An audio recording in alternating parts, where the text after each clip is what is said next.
നമസ്കാരം. ആലപ്പുഴ പാർലമെന്റ് മണ്ഡലത്തിലെ ജനങ്ങൾ തന്നെ കൈവിടില്ലെന്ന ആത്മവിശ്വാസത്തിലാണ് NDA സ്ഥാനാർത്ഥി ശോഭ സുരേന്ദ്രൻ. തീപ്പൊരി പ്രാസംഗികയായ ശോഭയെ, പിണറായിക്കെതിരെ ഇടംവലം നോക്കാതെ ആരോപണം ഉന്നയിക്കുന്ന ശോഭയൊക്കെ പൊതുജനങ്ങൾക്കും അണികൾക്കുമൊക്കെ അറിയാം. പക്ഷെ അധികം അറിയാത്ത ചില കാര്യങ്ങൾ കൂടി ശോഭാജിയുടെ ജീവിതത്തിലുണ്ട്. നന്മയുടെ കരസ്പർശമുള്ള ചില നിമിഷങ്ങൾ.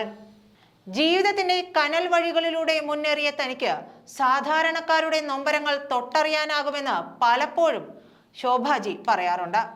അങ്ങനെ ചിലർക്ക് ശോഭാ സുരേന്ദ്രൻ എന്ന പച്ചയായ മനുഷ്യൻ, പച്ചയായ ഒരു സ്ത്രീ താങ്ങായതിനെ കുറിച്ച് കൂടി പൊതുജനം അറിയേണ്ടതുണ്ട്.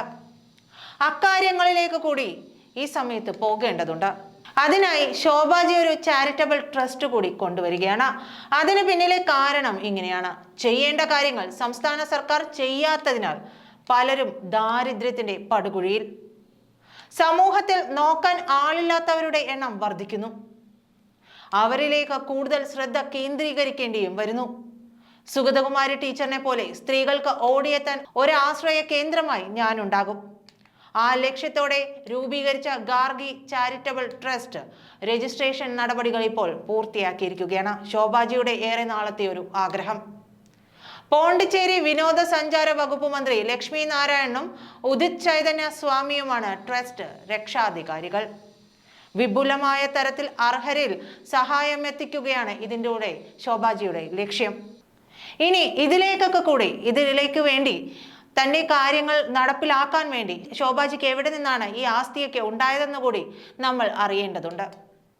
തന്റെ 2 മക്കളും ചെലവ് കഴിച്ച് ശമ്പളത്തിലെ ബാക്കി തുക അമ്മയുടെ ആവശ്യങ്ങൾക്കും പൊതുപ്രവർത്തനത്തിനും നൽകുന്നുണ്ട് എന്ന് അഭിമാനത്തോടെ പറയാൻ ശോഭാജിക്ക് കഴിയുന്നുണ്ട്. അത് ഒരമ്മയുടെ കൂടി വിജയമായി കാണേണ്ടി വരും. ഡൽഹി IITയിൽ MTech കെമിക്കൽ എഞ്ചിനീയറിംഗിൽ 6ാം റാങ്കുകാരനായിരുന്ന മൂത്ത മകൾ ഹരിലാൽ കൃഷ്ണ 2 വർഷം ജർമ്മനിയിലെ പ്രശസ്ത സർവകലാശാലയിൽ ലെക്ചററായിരുന്നു. ശശി തരൂരിന് ശേഷം കാലിഫോർണിയയിൽ പബ്ലിക് പോളിസി പഠനത്തിന് മെറിറ്റിൽ സീറ്റ് ലഭിച്ച ശാസ്ത്രജ്ഞനായ ഹരിലാൽ അമേരിക്കയിലാണിപ്പോൾ. ദേശീയ ഫുട്ബോൾ താരവും BBA മാർക്കറ്റിംഗ് ബിരുദധാരിയുമായ ഇളയ മകൻ യദുലാൽ കൃഷ്ണയ്ക്കും ജോലിയായി. ഇരുവരും പ്ലേസ്മെന്റിൽ ജോലി നേടിയവരാണ്. അമ്മയ്ക്ക് സമ്മാനമായി സ്വന്തമായി ഒരു ഭൂമി പോലും വാങ്ങിത്തരാൻ ശുഷ്കാന്തി കാണിച്ച മക്കളാണ് ഇവർ. കഴിഞ്ഞ 15 വർഷമായി 42 കുട്ടികളുടെ വിദ്യാഭ്യാസം ശോഭാജിക്ക് ഏറ്റെടുക്കാൻ സാധിച്ചു. പലരും എഞ്ചിനീയർമാരും ഉയർന്ന ഉദ്യോഗസ്ഥരുമായി. 3 പേരാണ് ഇപ്പോൾ ഡിഗ്രി പൂർത്തിയാക്കാനുള്ളത്. ഓരോ വർഷവും പുതിയ കുട്ടികളെ കണ്ടെത്തി ഏറ്റെടുക്കുന്നു. ഇതിനിടെ 2 പെൺകുട്ടികളുടെ വിവാഹം നടത്തി. ഇരുവർക്കും 10 പവൻ വീതം നൽകി.